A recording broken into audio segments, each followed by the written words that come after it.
Andrew, how tough was the decision with Rojas, and where is he at physically right now? It was obviously difficult. We are a much better team with Miguel Rojas a part of what we're doing.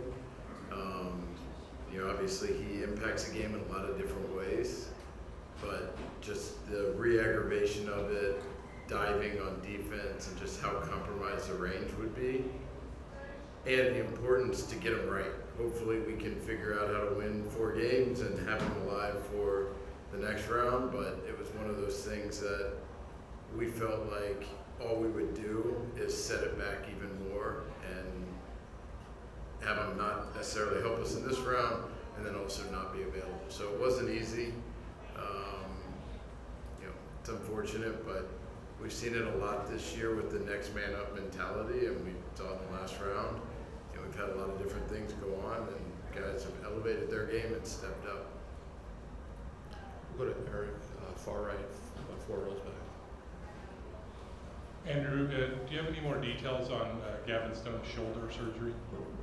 Not really. I've been more focused on this. He's in good spirits, and it went well, but the exact details I'm not as current on. And then Dave yesterday mentioned sort of weighing the idea of potentially using Tony Gonsolin, or also just how that affected his rehab. What went into that sort of final decision there? Yeah, it's tough when a guy's coming back from surgery, and especially in a role with some unknowns around it. I think if he were built up and was a starting pitcher, it's easier. The schedule as a reliever, that's just more challenging. And things may get going in a game where you got to get up and get loose quickly, and that's not fair to him right now. Go to Fabian, 3rd row in the middle. Is Vesias always an option for the next round in terms of his timeline? We're hopeful. We're not sure, but it's something we're going to do everything we can to keep treating it and put him in position for that. So we're hopeful. It's 2 days later, we don't really know, but the early signs yesterday were optimistic, but who knows what that means. And what do you remember about just like the last 24 hours before the trade deadline? Obviously, you guys pursuing starting pitching, and especially that last hour when you really get a deal done with Flaherty. Not a lot. It was crazy. In the final 60, 90 minutes of the trade deadline, it's always crazy. There's lots of action and things going on. We had some back and forth with Detroit, but had been kind of more focused on a couple other fronts, thinking that Detroit was going a different direction, and then got back to us, I think, 40 minutes before, and things happened pretty quickly from there. Jack's been great for us. Look at his eye, he won the ball today, and we feel really confident with him on the mound. A few more for Andrew, Barry in the front. Hey, Andrew. Considering all the injuries and moving parts, has this been your most challenging year? I mean, we have 10 pitchers on the IL right now. You don't add Vesias because it's not that time of year, but say you have 11 out. And so you have to mix, match the bullpen games. How much that's the first part of the question, then I'll ask you the second. I'm not very good at comparing current years to previous years. Just being mired in this current year, it always feels like the most.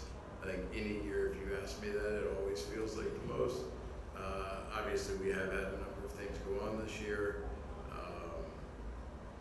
and it's something that certainly made it more challenging, but it's also been really rewarding, I think, to our scouts, our player development staff, our major league coaching staff, for the number of guys who've come up and contributed and played a big part in where we are right now. How much do you think Doc has been a part of it, basically juggling everything? He's been great. I think, the number of injuries that we withstood during the year, at different times, you can see where it's a little deflating to the clubhouse. Just, they're out there battling, doing everything they can to accomplish our regular season goal of winning the division, and things keep happening. And I think Doc's just relentless optimism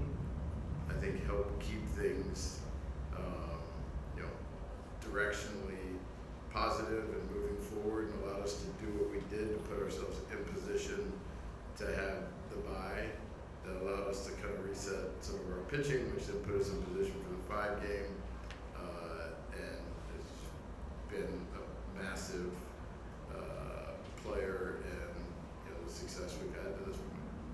Just on a side note, what did you think when you saw the roof blown off the Trop? It was jarring. It's funny because seeing that material, it always was in the back of your mind. I think we had 2, 3, 4, at least hurricane scares every season. None that I think had the impact of this one, but it was always a thought in the back of your mind. I'm not an expert on construction, but that material did not seem the most sturdy.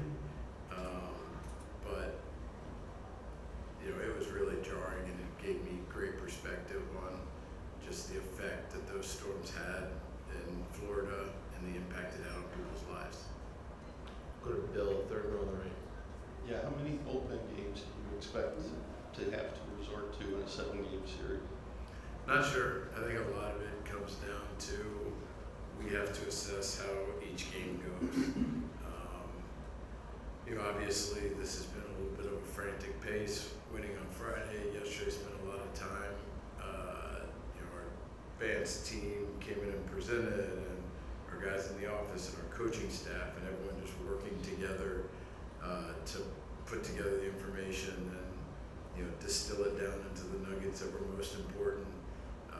Kind of spilled over into today. So we have a decent idea of what we want to do tomorrow. We're just not going to know for sure until we get through this game.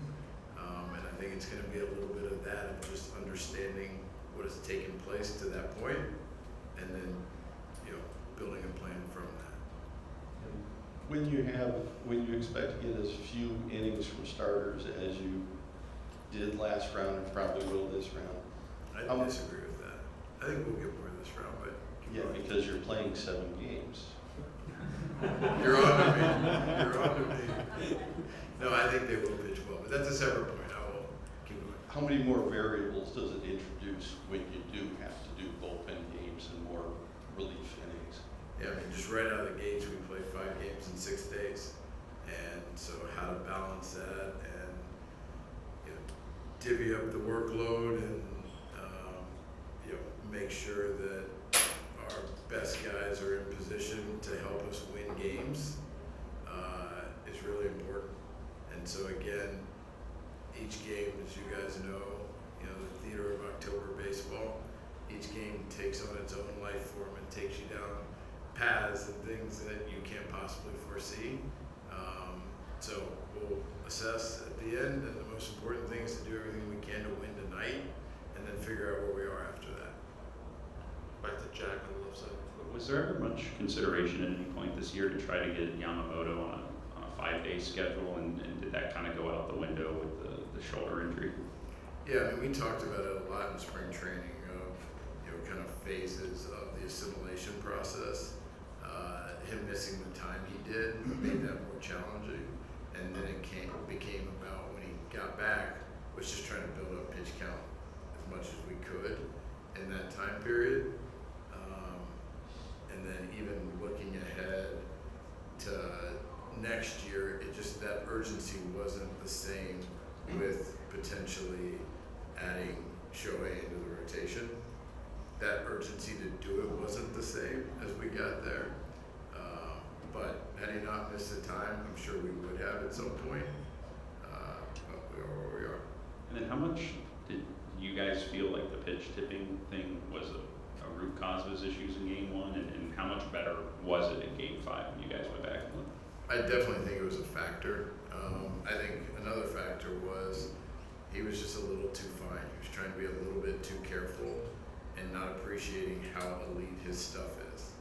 And I think the messaging from anyone and everyone to him in those days in between was how good his stuff was, and to be aggressive and go out and attack. And I think that was a big difference as well. Take 2 more on the right, Hazel, and then we'll finish up with Bob. Hi, just jumping off Bill's question. How much did that bullpen game strategy exceed expectations to the point where now it's almost a weapon for you guys? You've got so much more confidence in that. I mean, I guess the game itself played out as well as we could have possibly hoped. I think as far as the confidence, I don't know that it changes it that much in that we think really highly of our leaguers. We think we were really deep and talented Penn, and even coming into the playoffs, that was going to be a real weapon for us and one of our real team strengths.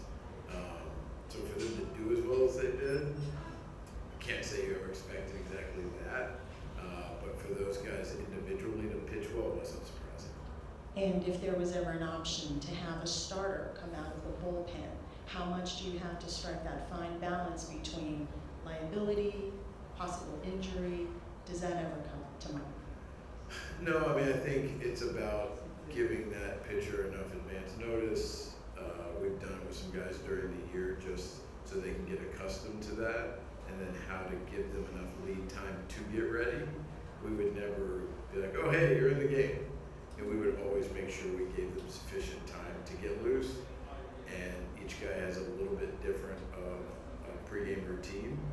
And so it's understanding each guy's pregame routine and making sure that they have the ability to do that. We've had guys warm up the outfielder in between, innings as a way to like get some long toss in. It's just about figuring out what it is for each individual and then making sure that it fits in accordingly. And Bob. Yeah, Andrew, I know the players have to execute, obviously, but with you guys pitching 24 straight shutout innings, how impactful just was it advanced scouting for you guys in that series? Yeah, we've had teams of guys out on the road for a month now, just living and breathing whichever respective team that they're assigned to. A lot of times you end up not even playing that team, and so the month that they invested went for naught in real life implications. But I can't say enough about the work and the effort they put into it, and getting there early and watching early work and seeing who's moving around well and watching bullpens. And so the guys that worked on San Diego definitely had thoughts on what the Padres lineup looked like coming in.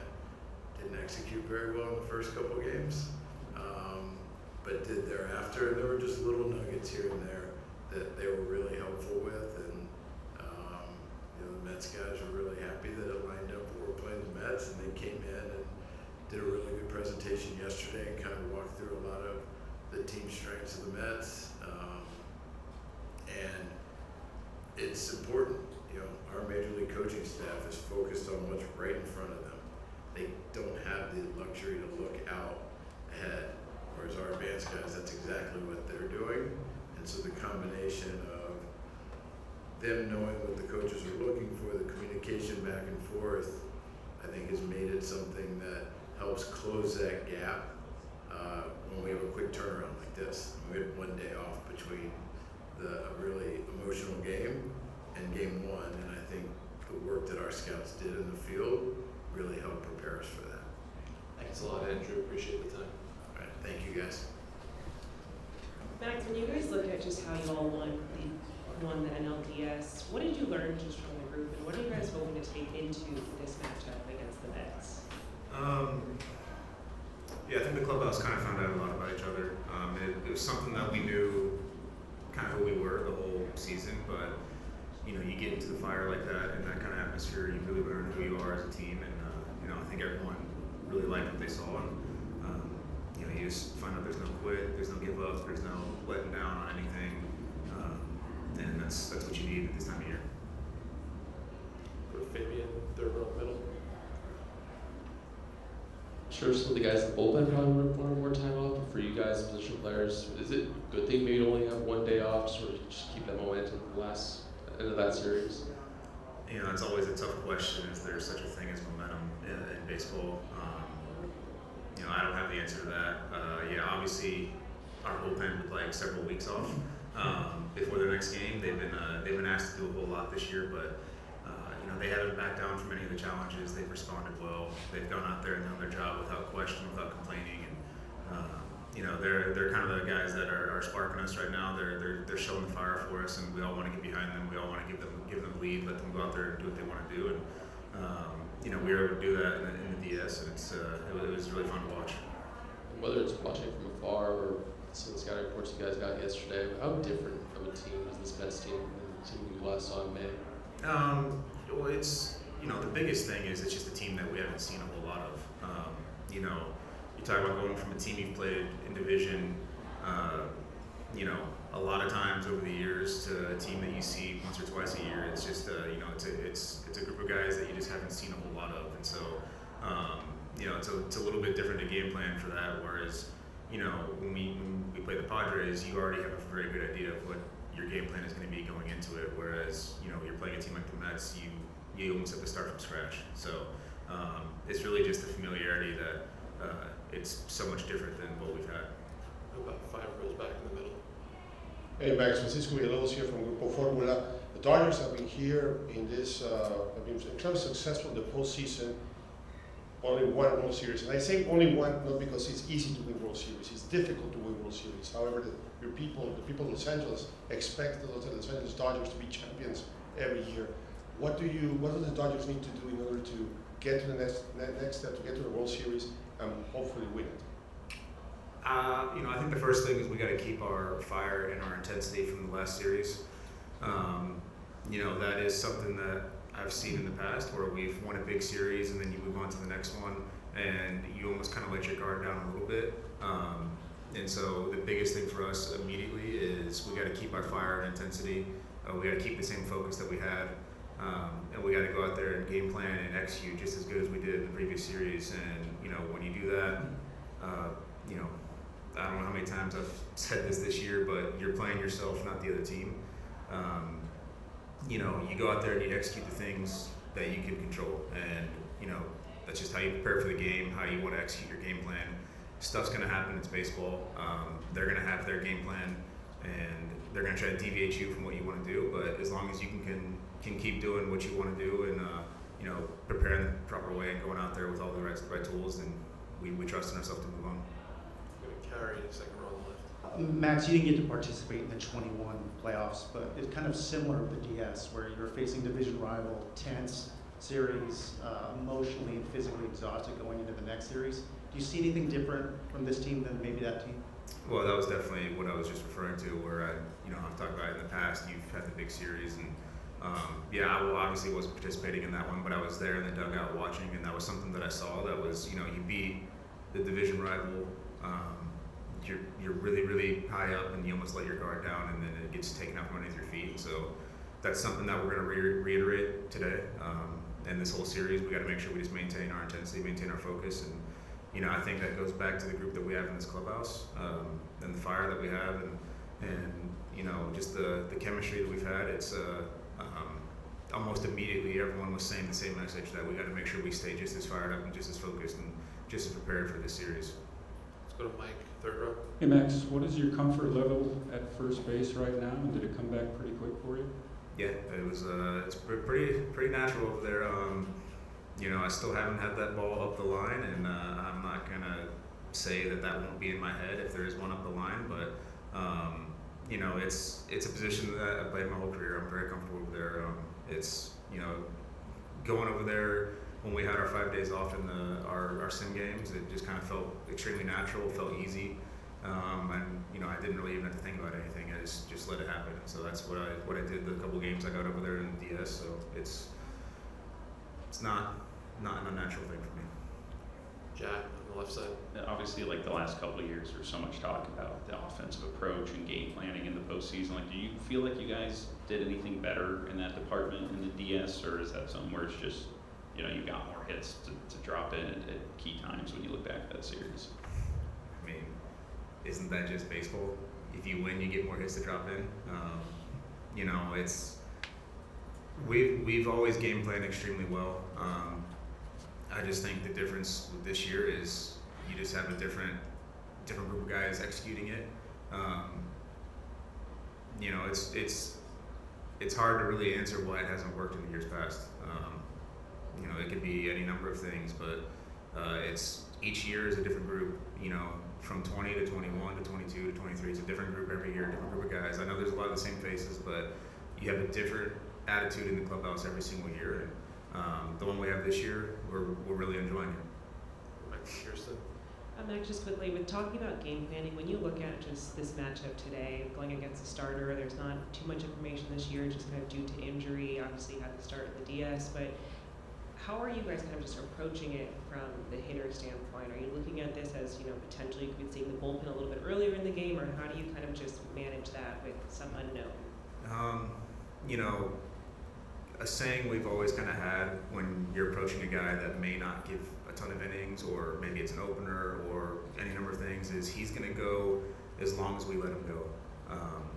You know, if we put together a bunch of really poor at-bats, they're probably going to keep running them out there. If we put together a bunch of really good at-bats, score some runs, get a lot of traffic on the bases, we're probably not going to see him too many times. So it's just one of those things where he's going to go as long as we let him go. And, you know, we're obviously preparing for him like he's, you know, a built-up starter. Whether that's the case or not, you have to prepare for him that way. And we're also preparing for everyone else just the same as we always would. Any last words for Max? All right, Max, thanks for coming in. Appreciate the time. Good luck with the series. Dave, when you look at just what you saw from Jack Flaherty in Game 2 of the DS, what are you hoping to see from him in this Game 1 start? Are there any adjustments you're kind of looking to see from him in this matchup against the Mets? You know, I thought there was a lot of good things from Jack last series. I thought the command was better. I think more of the same. I think just you know, to see him take down some more hitters. You know, he's going to compete.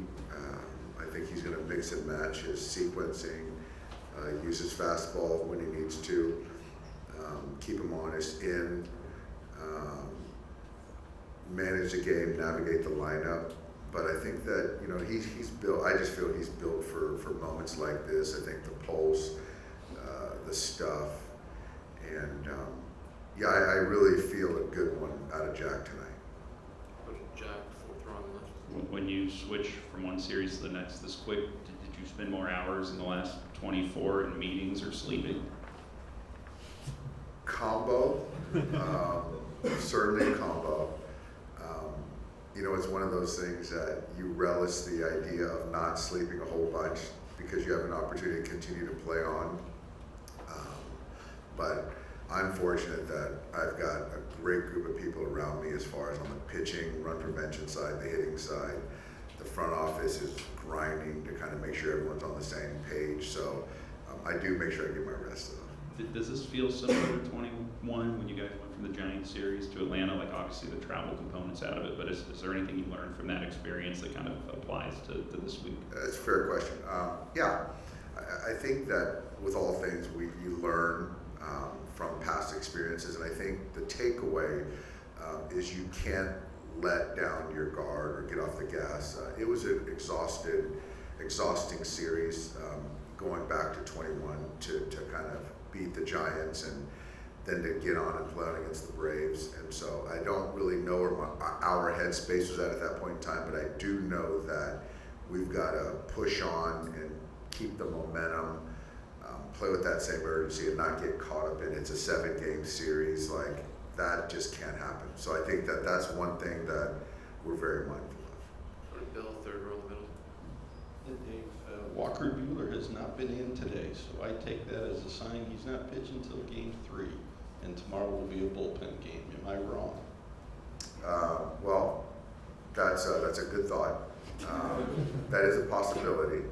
I think for us is we're just honestly, we're trying to figure out the best way to win tonight, and I do feel that after tonight, it will open things up as far as Game 2 and Game 3. You know, if tonight ends up being an exhaustive bullpen game, then that could change things. If it goes the way we expect, then maybe your thought comes to pass. So we'll see. And how difficult were the roster decisions with Miguel and Vesia? Vesia was pretty easy. We just didn't feel it was even a possibility for Alex to pitch this series. I think he's still in play if we are fortunate enough to get to the World Series. With Miggy, it was tougher. I think in the sense of he's obviously a huge part of our ball club. He's playable, but I think we just as an organization felt that what he brings to the table as far as elite shortstop defense, we just feel right now physically he's a little bit more compromised, that can't be brought to the table. And so with Freddie's kind of where he's at physically, with potentially making a move in the outfield, you know, in left field with a lead, you just kind of have to have pieces that you can kind of mix and match. And so we just feel that a few more days, another week would get Miggy back to being who he is. Stay in the middle, like 5 rows back. Hey, Skip, how you doing? A comparison to the other seasons, that you guys basically are in the postseason and World Series or the edge of the World Series. Now you count with a weapon called Shohei Ohtani. His first postseason, what has he contributed to the clubhouse on this run on the postseason? And if I could please ask you, on behalf of my viewership, your thoughts about Fernando Valenzuela, who's ill right now, and he was a broadcaster for the Dodgers for many years, a legend. What is you see your prayers and your thoughts? Just a few words, if you would mind. I would appreciate about that too. Well, Fernando, I don't know his status right now. I do know he's ill and going through some things physically. He is in all of our thoughts and prayers. He's a friend of mine. I've kind of stood down, letting the family kind of handle this situation. But I just pray that we get him back healthy and back in the booth, and we think about him often. As far as Shohei on the playoff run, I just think he's brought another level of excitement, I think, for everyone in sports, particularly in baseball. I thought the Padres did a really nice job in containing him, but I still think that he's the best player on the field at any particular time when he's taking at bats. And so I think for me, it's, you know, he's just got to kind of get back into the hitting zone, and if he does that, then it bodes really well for the Dodgers. Go to Fabian, 3rd row. Just the daily, how's Freddie doing? Question. Just saw him briefly. He had a smile on his face, hobbling around a little bit, but I just think that it is what it is, and it's better than yesterday. It's better than it was a couple days ago. So, you know, our expectation is he starts, takes 4 at bats or 5 at bats, and you know, we win a ball game. But I'm expecting him to start and finish the game. But if we have to defensive replace, we will. Especially with the way the series is structured, the fact that we might have to play 3 games in 3 days, is it going to be something we're going to kind of manage him playing back-to-back days, or especially tomorrow being a day game? Is that something you're going to be extra mindful of? We're mindful of it, but I think my message to him was, let's just get through today. And then once we get through today, we'll just kind of pick up the pieces, see where he's at. But yeah, that's definitely thoughtful. Yeah, we're thinking about that too. Go back to Jack on the left. Have you seen a player play with his ankle taped up the way Freddie had it the other night, like that? Not in this sport. Maybe on the gridiron. So he was spatted up. So no, I haven't. Go to Tim here in the 2nd row. With Sega expected to go short, followed by potentially a number of guys, including maybe a lefty and Peterson, how does that complicate what you guys are trying to do, personnel and lineup-wise? Yeah, I mean, I think that, you know, the way we can put together the lineup, there's a lot of thought in, you know, Peterson and some of the righties and things like that, McGill. I do think that it's constructed in a way that we can protect guys, make those guys pay attack to get to certain guys. So yeah, I mean, it's all predicated on how far he goes, but you know, probably the expectation is 3 and 45, and we'll see. Go to Eric on the right side. Dave, with Rojas out, does that mean Edmonds going to get the majority of the time in short, or all the time in short? He will get all the time in short. And then you guys, you mentioned it, but you're facing left-handed starters for the first time. You know, didn't face any last round. Do you anticipate any sort of, you know, maneuvering regarding that? Yeah, I think, you know, obviously with the left-handed starter, I think Pages is going to be in play. So we'll see. You know, I mean, Manea starting tomorrow. You know, Gavin probably won't be in there, and then we'll kind of go from there. And then obviously we got to talk to the Freddie thing too. Barry in the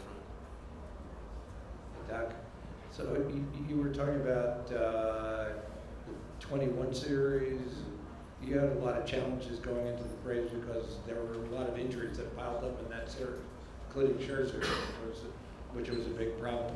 But overall, would you say this season, because of the constant moving parts and pitching injuries, that this has been your most challenging season? And then when I asked Friedman about it, he just said you've done a great job this season. Yeah, it's been, for me personally, it's been my most challenging season.